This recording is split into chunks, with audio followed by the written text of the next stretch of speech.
कहानी की शुरुआत में हम फ्रैंक नाम के एक आदमी को देखते हैं जो इस वक्त अपने घर के बाहर खड़ा सिगरेट पी रहा था। तभी उसे कुछ अजीब सी चीज दिखाई दी। आसमान में एक बेहद खूबसूरत नजारा था जिसे आमतौर पर नॉर्दर्न लाइट्स कहते हैं। ऐसी रोशनी आसमान में आमतौर पर नॉर्थ पोल के आसपास दिखाई देती है, लेकिन उस रात पता नहीं कैसे ये नजारा न्यूयॉर्क शहर से दिख रहा था। लेकिन फ्रैंक ने इस चीज पर कुछ खास ध्यान नहीं दिया। उसके पास एक बड़ा सा रेडियो है जिसका इस्तेमाल वो ऐसे ही अनजान लोगों से बातचीत करने के लिए करता है। पर उस रात जब उसने रेडियो को ऑन किया तो उसकी बात अपने खुद के बेटे से हुई, जिसने बताया कि अब वो 36 साल का हो चुका है। यानी न जाने कैसे पर उसके रेडियो ने आज से 30 साल बाद फ्यूचर का सिग्नल पकड़ लिया था। उसके बेटे ने कहा कि पापा खुद को बचाओ, आज आप मरने वाले हो। ये सुनते ही फ्रैंक सुन्न पड़ गया। लेकिन ये सब हुआ कैसे, ये समझने के लिए हमें फ्रैंक को थोड़ा जानना पड़ेगा। वो एक फायर फाइटर है जिसकी बहादुरी के किस्से पूरे शहर में मशहूर है।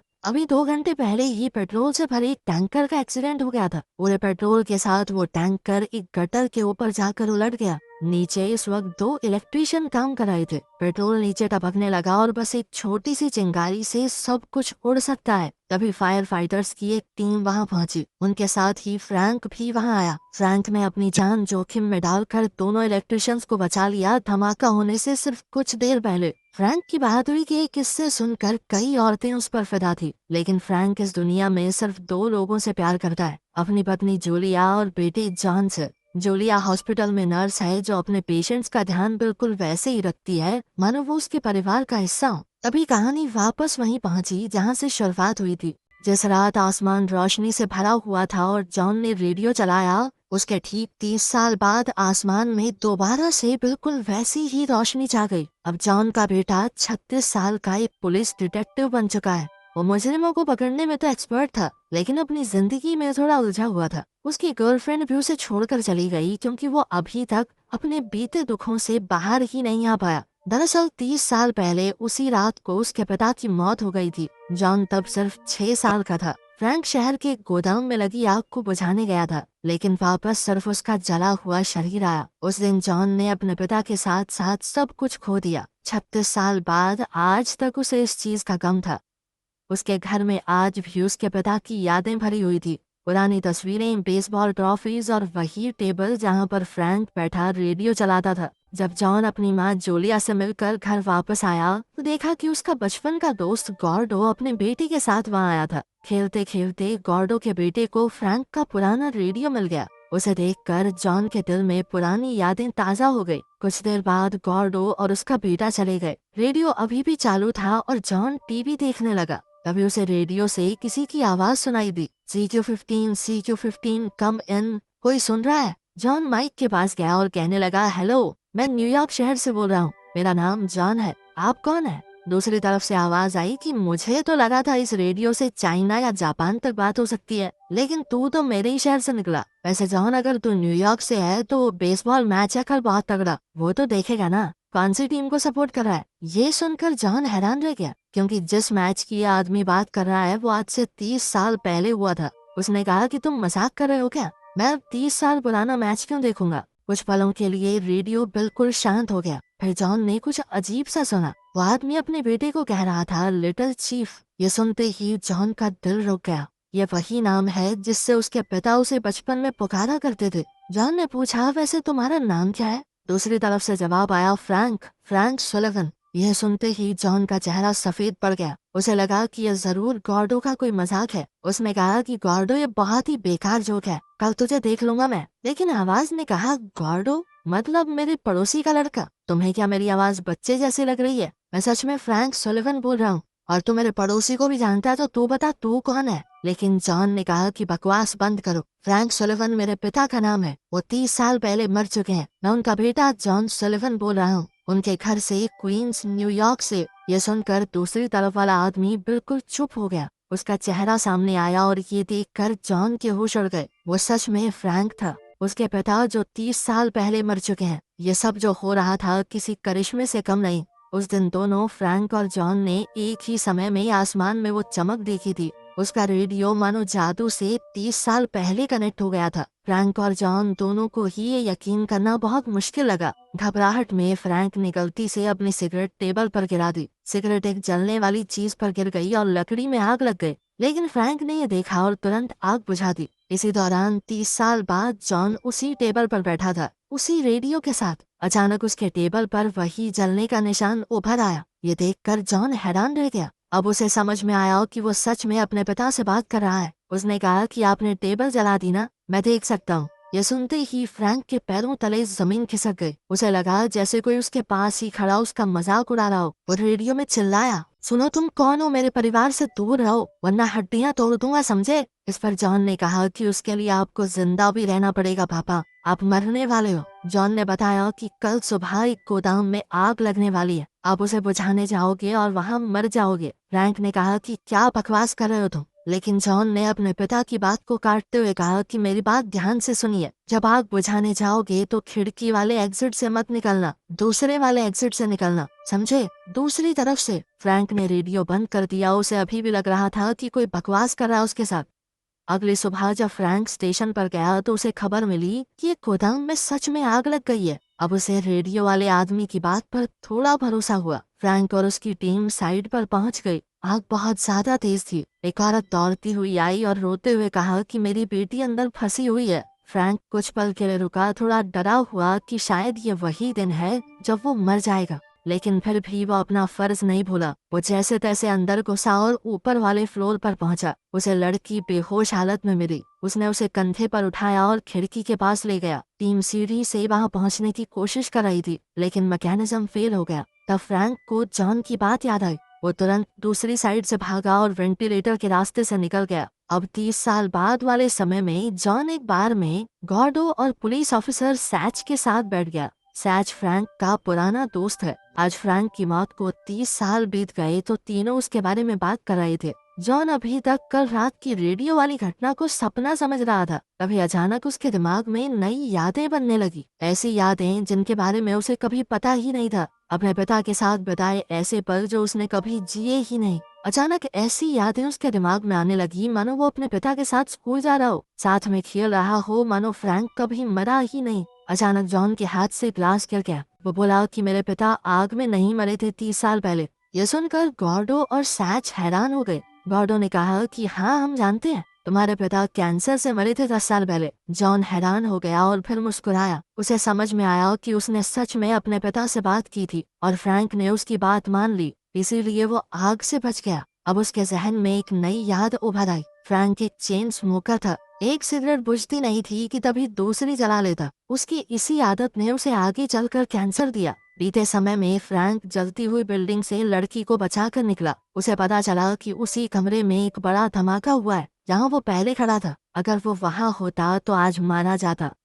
इस बात से फ्रैंक को यकीन हो गया कि रेडियो पर बात करने वाला सच में उसका बेटा है, 30 साल बाद वाला। फ्रैंक घर गया और रेडियो से दोबारा जॉन से बात करने की कोशिश की, लेकिन सिग्नल नहीं मिला। उधर जॉन भी खुशी से भर गया था। रात को घर लौटकर उसने देखा कि सभी फोटोज बदल गई थी। अखबार की वो कटिंग जिसमें पहले फ्रैंक की मौत की खबर थी, अब उसमें लिखा था कि फायर फाइटर ने लड़की को बचाया। पेपर पर लिखा हुआ था कि मैं जिंदा हूँ चीफ। ये देखकर जॉन की आंखों में आंसू आ गए। दोनों फिर से रेडियो पर मिल गए और देर तक बात की। जॉन ने अपने पिता को भविष्य के बारे में बताया। उस साल बेसबॉल का विनर कौन होगा, कब उसने अपनी पसंद की गाड़ी खरीदी, सब कुछ। फिर उसने आखिर में बताया कि पापा अब चेन स्मोकिंग की वजह से कैंसर से मर जाएंगे, प्लीज सिगरेट छोड़ दो ना। ये सुनकर फ्रैंक इमोशनल हो गया। बीते कल में फ्रैंक अपनी पत्नी जूलिया से मिलने हॉस्पिटल गया। जूलिया एक पेशेंट का ट्रीटमेंट कर रही थी। फ्रैंक को देखकर उसने अपने जूनियर को पेशेंट संभालने के लिए कहा और फिर उसके पास आई। फ्रैंक खुशी से भरा हुआ था, जैसे उसे दूसरी जिंदगी मिल गई हो।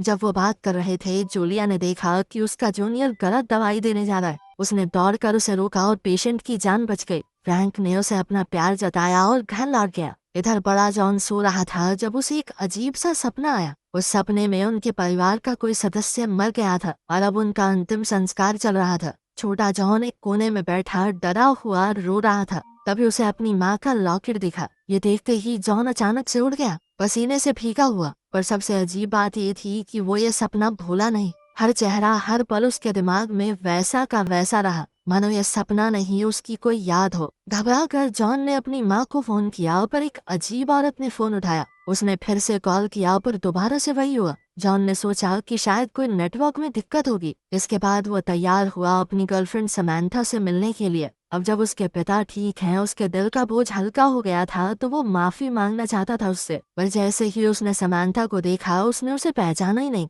मानो वो कभी मिले ही ना हो। ये देखकर जॉन सुन्न पड़ गया। फिर उसने सोचा कि समैंथा शायद सिर्फ गुस्से में ऐसा कर रही है। इसके बाद वो अपने काम पर पुलिस स्टेशन वापस चला गया, लेकिन वहाँ भी उसे चीजें बड़ी अजीब लगी। जॉन का चीफ सैच, जो कि पहले उसे दोस्त जैसा समझता था, उसका रवैया अचानक बदल गया। अब वो जॉन के साथ बुरा बर्ताव करने लगा। सैच ने जॉन को एक केस फाइल थमा दी। वो दोनों ही कुछ दिनों से एक केस पर काम कर रहे थे। कुछ दिन पहले उन्हें कंस्ट्रक्शन साइट पर दबी हुई लाश मिली। उसकी सिर्फ हड्डियां ही बची थी। सैच ने बताया कि ये लाश मैरी फिनले नाम की एक नर्स की है, जो नाइटिंगेल नाम के एक सीरियल किलर का पहला शिकार थी। ये एक ऐसा सीरियल किलर था जो आज से 30 साल पहले चुन चुन कर सिर्फ नर्सेस को मारता था, और जिसकी अभी तक पुलिस पहचान नहीं कर पाई। सैच ने बड़ी हैरानी से कहा कि कितने अफसोस की बात है, 30 साल पहले 10 लोग मारे गए थे और आज तक पुलिस उसे पकड़ नहीं पाई। जॉन ये बात सुनकर थोड़ा चौंक गया। उसके मुताबिक नाइटिंगेल नाम के उस सीरियल किलर ने 30 साल पहले सिर्फ 3 नर्सेस को मारा था, और फिर अचानक से वो गायब हो गया। लेकिन जब जॉन ने नाइटिंगेल की मर्डर फाइल दोबारा से देखी, तो उसके पैरों तले जमीन खिसक गई। उसकी माँ जूलिया का नाम विक्टिम लिस्ट में था। यह सुनकर जॉन का दिमाग पूरी तरह घूम गया। वो दौड़ कर घर गया और देखा कि फैमिली फोटोज से जूलिया गायब हो गई थी। तब उसे एक बेहद खौफनाक बात समझ आई। जो बदलाव उसने बीते हुए कल में अपने पिता को बचाने के लिए किए थे, उन्होंने आज की जिंदगी को पूरी तरह से बदल दिया था। जॉन ने तुरंत रेडियो की मदद से बीते हुए कल में दोबारा अपने पिता से बात की और बताया कि कैसे उसके समय में बहुत बड़े बड़े बदलाव आ रहे हैं। उसने बताया कि सीरियल किलर नाइटिंगेल मेरी माँ यानी आपकी बीवी को मार देगा। ये सुनकर फ्रैंक पूरी तरह चौंक गया। उसने जॉन से कहा, क्या बोल रहे हो, कब होगा ये सब, जल्दी बताओ। जॉन ने बताया कि 22 अक्टूबर की रात को, आपके समय से लगभग एक हफ्ता बाद। उसने अपने पिता से पूछा कि कल आपने हॉस्पिटल में कोई ऐसी चीज तो नहीं की जो कि शायद वैसे ना होती। फ्रैंक ने थोड़ा सोचा और कहा कि कल मौत से बचने के बाद मैं खुश होकर तुम्हारी माँ से मिलने हॉस्पिटल गया था। ये सुनते ही जॉन समझ गया कि हॉस्पिटल में कुछ खास हुआ होगा, जिसकी वजह से फ्यूचर में उसकी माँ की मौत हो गई। इस पर फ्रैंक ने कहा कि जॉन, फिक्र मत करो, अगर तुम्हें पक्का पता है कि नाइटिंगेल ही जूलिया को मारेगा, वो भी 22 अक्टूबर की रात को, तो मैं किसी भी हाल में ये होने नहीं दूंगा। नाइटिंगेल तो दूर, उसकी परछाई भी मेरी बीवी तक पहुंच नहीं पाएगी। इस पर जॉन ने कहा कि पापा, इससे माँ तो बच जाएगी, लेकिन सोचो, नाइटिंगेल ने माँ से पहले 2 और औरतों को मारा था और माँ के बाद 4 और मासूम औरतों को मारेगा, और ये सब कुछ हमारी छेड़खानी की वजह से हुआ। क्या हम ऐसे ही उन्हें मरने देंगे? हम उसे यूं ही मासूम लोगों को नहीं मारने दे सकते। वो ये जानते थे कि आगे नाइटिंगेल किस औरत को मारने वाला है, लेकिन फ्रैंक को ये समझ नहीं आ रहा था कि वो करे क्या। उसने जॉन से पूछा कि मैं पुलिस में जाके बता दूं कि नाइटिंगेल उस औरत को मारने वाला है उस दिन, लेकिन वो मेरी बात कहाँ मानेंगे, हंसेंगे मुझ पर। इस पर जॉन ने कहा कि पापा, पुलिस नहीं, ये आपका काम है। आपको उस औरत का पीछा करना होगा और देखना होगा कि नाइटिंगेल कौन है। जब हम उसे पहचान लेंगे, तब शायद पुलिस उसे पकड़ सकती है। फ्रैंक राजी हो गया। उसे थोड़ा डर लग रहा था, लेकिन फिर भी उसने हिम्मत जुटाई और उस बार में गया जिसका जॉन ने जिक्र किया था, वही जगह जहां अगला मर्डर होने वाला है। इस बार टारगेट कैरी नाम की एक नर्स है, जो उस शाम को वहां आने वाली है। जॉन ने पुलिस फाइल में पढ़कर फ्रैंक को बिल्कुल साफ साफ बता दिया कि कैरी बार से 7:30 बजे निकलेगी और 8 बजे उसकी लाश बार के पीछे मिलेगी। मतलब हमला 7:30 से 8 के बीच में होगा। जॉन ने फ्रैंक को सख्ती से कहा कि जैसे ही कैरी बार से निकलेगी, उसके पीछे चलने वाले किसी भी शख्स पर नजर रखो और फिर तुरंत पुलिस को बुला लेना। फ्रैंक पहले से बार में बैठा था जब कैरी अपनी दोस्तों के साथ वहां आई। वो औरतें उसे देखकर पहचान गई। वो वही बहादुर फायर फाइटर है जिसने हाल ही में उस लड़की को बचाया था। वो तीनों इम्प्रेस हुई और घंटों तक उससे बातचीत करने लगी। इस बीच फ्रैंक को पता ही नहीं चला कि किलर नाइटिंगेल खामोशी से बार में बैठा उसे ही देख रहा था। नाइटिंगेल दरअसल वही आदमी था जो हॉस्पिटल में जूलिया का पेशेंट था। अब सब कुछ साफ हो गया। अगर जॉन ने टाइम पर दखल न दी होती तो फ्रैंक आग में मर गया होता और चीजें बिल्कुल वैसे ही हुई होती जैसी होनी चाहिए थी। जूलिया का ध्यान अचानक से न्यूज पर चला जाता और वो सब कुछ छोड़कर अपने पति के पास भागती और उसका जूनियर गलत दवाई देकर नाइटिंगेल को उस दिन मार देता। उसका किस्सा यहीं खत्म हो जाता।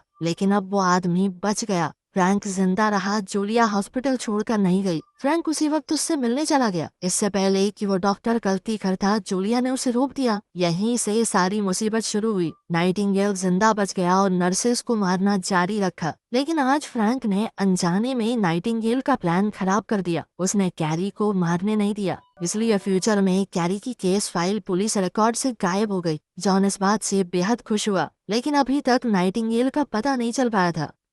जॉन ने फ्रैंक को बताया कि अगला टारगेट सिसी क्लार्क नाम की एक नर्स है जो अपना काम करने के बाद नाइट क्लब में वेटरस का काम भी करती है। नाइटिंगेल उस रात उसे मारने की प्लानिंग कर रहा था। रात 2 बजे से 5 बजे के बीच में मर्डर होगा। फ्रैंक इस बारे में अब जान चुका था और जल्द ही वो बार में पहुंचा। सिसी वहीं थी और फ्रैंक अब 2 बजे तक इंतजार करता रहा। आखिर में जब बार बंद होने का टाइम हुआ तो सिसी ऊपर कपड़े बदलने गई। फ्रैंक भी बाथरूम में गया और उस पर नजर रखी। तभी अचानक किसी ने उस पर हमला कर दिया। वो नाइटिंगेल ही था। फ्रैंक ने लड़ने की कोशिश की पर नाइटिंगेल ने उसे बेहोश कर दिया। फिर उसने फ्रैंक का पर्स चुरा लिया, उसमें से ड्राइविंग लाइसेंस निकाला और भाग गया। जब फ्रैंक होश में आया तो वो तुरंत ऊपर दौड़कर सिसी को ढूंढने गया, वह तब तक नाइटिंगेल उसे मार चुका था। डर के मारे फ्रैंक घर आया और जॉन को बताया कि वो सिसी को बचाने में नाकाम रहा और नाइटिंगेल ने उसका ड्राइविंग लाइसेंस भी चुरा लिया है। उनकी हालत और खराब हो गई। अब भी वो लोग ये जानते नहीं थे कि आखिर नाइटिंगेल है कौन,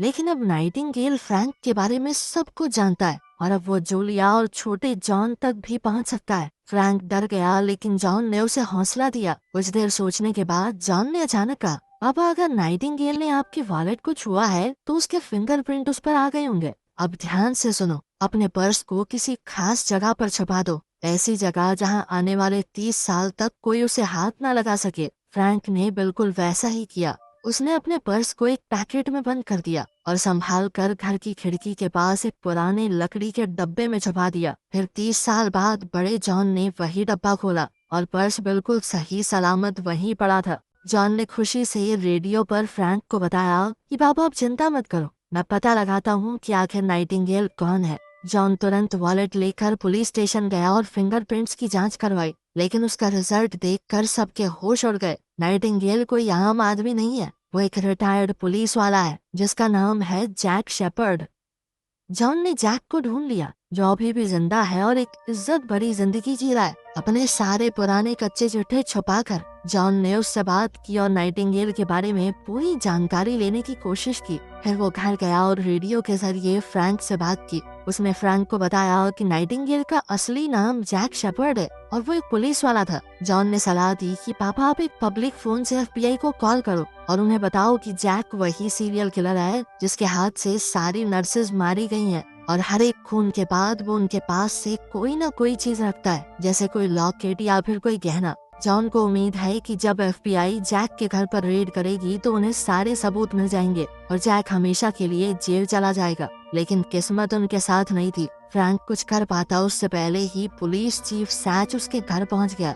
जब फ्रैंक सिसी को बचाने गया था तब कुछ पड़ोसियों ने उसे वहां देख लिया था और सबसे बुरा तो ये हुआ कि जैक ने फ्रैंक का ड्राइविंग लाइसेंस सिसी की लाश के पास रख दिया और सैच को पूरा यकीन हो गया कि फ्रैंक ही सिसी का कातिल है, यानी असली नाइटिंगेल। सैच ने फ्रैंक को गिरफ्तार कर लिया और जबरदस्ती पुलिस स्टेशन ले गया। उनकी थोड़ी जोर आजमाइश में फ्रैंक का रेडियो जमीन पर गिरा और टूट गया। उसी वक्त प्रेजेंट में भी रेडियो बंद हो गया। अब जॉन और फ्रैंक दोनों का कनेक्शन एक दूसरे से टूट चुका था। सैच ने फ्रैंक को गिरफ्तार कर लिया और सख्त पूछताछ शुरू कर दी। फ्रैंक ने उसे सच बताने की कोशिश की कि वो अपने फ्यूचर वाले बेटे से रेडियो पर बात कर रहा है और उसके बेटे ने ही उसे बताया है कि असली कातिल जैक शेपर्ड है, वही नाइटिंगेल जो एक एक करके नर्सेस को मार रहा है। लेकिन सैच को उसकी बात पर बिल्कुल विश्वास नहीं हुआ। उसे लगा कि फ्रैंक बचने के लिए बकवास कर रहा है। फ्रैंक ने उसे यकीन दिलाने की बहुत कोशिश की कि मैं सच बोल रहा हूँ। उसने बेसबॉल मैचेस के रिजल्ट तक बता दिए जो जॉन ने उसे फ्यूचर से बताए थे, लेकिन सैच ने उससे चिढ़कर सुनना ही बंद कर दिया। तभी जूलिया पुलिस स्टेशन पहुंच गई फ्रैंक से मिलने, पर सैच ने उसे मिलने नहीं दिया, बल्कि कैफे ले गया और बोला कि उसका पति एक सीरियल किलर है। उसी दौरान फ्रैंक जेल में बंद है और तभी शेपर्ड वहां पहुंच गया। वो भी पुलिस वाला था, तो अपनी पावर का इस्तेमाल करके जैक कस्टडी एरिया में बिना रुके पहुंच गया और सीधा फ्रैंक पर बंदूक तान दी। वो उसे वहीं उसी वक्त मारने वाला था, लेकिन तभी एक दूसरा ऑफिसर रूम में आ गया। जैक ने अपने इरादे छुपा लिया और बिल्कुल सीधा आदमी बन गया। वो उस ऑफिसर से बातचीत करते हुए उसके साथ ही बाहर निकल गया। फ्रैंक घबरा गया, उसे पता है कि जैक वापस आएगा। तभी उसकी नजर एक इलेक्ट्रिक वायर पर पड़ी। उसने उस वायर को अपनी जेल के लोहे के दरवाजे से जोड़ दिया और जैक का इंतजार करने लगा। कैफे में सैच जूलिया से बात कर रहा था कि तुम्हारा पति कातिल है। जूलिया ये सुनकर पूरी तरह टूट गई और तभी सैच का ध्यान टीवी पर चल रहे बेसबॉल मैच पर गया और सब कुछ बिल्कुल वैसा ही हो रहा था जैसा फ्रैंक ने बताया था। ये देखकर सैच हैरान रह गया। उसे समझ आया कि पता नहीं कैसे, लेकिन फ्रैंक सच बोल रहा है। उसी वक्त जैक वापस से फ्रैंक के सेल में घुस गया उसे मारने के लिए। जैसे ही उसने लोहे का दरवाजा छुआ, उसे जबरदस्त बिजली का झटका लगा और वो वहीं बेहोश हो गया। फ्रैंक ने उसकी जेब की तलाशी ली और उसके लाइसेंस पे लिखा हुआ एड्रेस मिल गया। उसने पुलिस स्टेशन का फायर अलार्म चालू कर दिया, जिसके बाद पूरा एरिया पानी से भर गया और उस अफरा तफरी में वो वहाँ से भाग गया। अब फ्रैंक तय कर चुका था कि वो अपनी बेगुनाही साबित करेगा और असली कातिल जैक को बेनकाब भी। वो जैक के घर गया, जहां उसने ऐसी चीजें ढूंढनी शुरू की जो जैक को बाकी हत्याओं से जोड़ सके। जो वो ढूंढ रहा था उसे सब कुछ मिल गया, लेकिन तभी जैक भी अपने घर आ गया। फ्रैंक मौका देखकर वहां से भागा, जैक भी उसके पीछे भागने लगा। वो मौका देखकर फ्रैंक पर गोलियां चला रहा था। भागते भागते वो दोनों पोर्ट के पास आ गए। फ्रैंक अचानक से गायब हो गया और जैक उसे ढूंढने लगा। तभी फ्रैंक डॉक के नीचे से निकला और उसे पानी में खींच लिया और फिर पेंचकस का इस्तेमाल करके जैक को मार डाला। जल्द ही फ्रैंक पानी से बाहर निकला। थोड़ी देर बाद सैच अपनी पूरी टीम के साथ वहां आ गया। उसे जैक के घर वो सबूत मिल चुके थे जो ये साबित करते हैं कि असली कातिल जैक है। उसने फ्रैंक की स्टेटमेंट ली और गोताखोरों को जैक की लाश निकालने भेजा और साथ ही फ्रैंक को इस केस से क्लीन चिट दे दी। फ्रैंक अब घर गया, बिल्कुल सुकून से बैठा और अपने रेडियो को ठीक करने लगा। उसने टेबल पर सिगरेट का पैकेट देखा, उठाया और कचरे में फेंक दिया। उसने फैसला कर लिया था कि मैं ये कैंसर से तो नहीं मरने वाला। मैं किसी भी हाल में जूलिया और जॉन को अकेला नहीं छोड़ूंगा। फिर उसने रेडियो चालू किया। कनेक्शन वापस से लगा और फ्रैंक ने कहा कि सब ठीक है बेटा, जैक शेपर्ड मारा गया। लेकिन जॉन ने देखा कि प्रेजेंट में कुछ भी नहीं बदला। माँ तो अब भी फैमिली फोटोज से गायब है। वो फ्रैंक से बातचीत कर ही रहा था कि तभी किसी ने उसे मुक्का मारा और वो जमीन पर गिर गया। वो कोई और नहीं बल्कि आज के दिन का जैक था। वहीं फ्रैंक के ऊपर भी उस समय के जैक ने हमला कर दिया। उसने फ्रैंक को बेहोश कर दिया और सीधा जूलिया के कमरे में गया उसे मारने के लिए। तभी छोटा जॉन कमरे में आ गया। उसकी आवाज से जैक का ध्यान भटका और जूलिया ने उस पर हमला कर दिया। उसके चेहरे पर नाखून मार दिए। वही निशान तुरंत बूढ़े जैक के चेहरे पर भी आ गए। जैक ने जूलिया को मुक्का मारा, उसे बेहोश कर दिया और फिर छोटे जॉन को उठाकर ले जाने लगा। जब वो नीचे आया तो उसने देखा कि फ्रैंक बंदूक लिए उसके सामने खड़ा है। जैक ने उसके बेटे जॉन को आगे धकेल दिया और कहा कि बंदूक नीचे रख दे, वरना इसकी गर्दन तोड़ दूंगा। यह सुनकर फ्रैंक मजबूरन बंदूक को नीचे करने लगा। अब जैक के हाथों फ्रैंक, जूलिया और छोटे जॉन की जान खतरे में थी और 30 साल बाद वाले समय में वो जॉन के सर पर बंदूक ताने खड़ा था। जैक जॉन को एक गोली में मिटा देने वाला था। तभी पास्ट में जूलिया ने जैक पर पीछे से हमला कर दिया, जिसके बाद फ्रैंक ने भी तुरंत बंदूक उठा ली। जैक ने मौका देखकर जूलिया को धक्का दिया और फ्रैंक पर झपटा, लेकिन फ्रैंक ने गोली चला दी जिससे जैक का हाथ उड़ गया और उसी पर आज के समय की जैक का हाथ गायब हो गया, क्योंकि हाथ तो वो 30 साल पहले खो चुका है। इस सब के बाद फ्रैंक, जूलिया और जॉन की जान खतरे से बाहर थी। उस पल के बाद से आज के दिन में सब कुछ बदलने लगा। घर, दीवारें, फोटोज, सब कुछ नया होने लगा, पर खतरा अभी पूरी तरह खत्म नहीं हुआ था। आज के समय के जैक के पास अब भी एक बंदूक थी।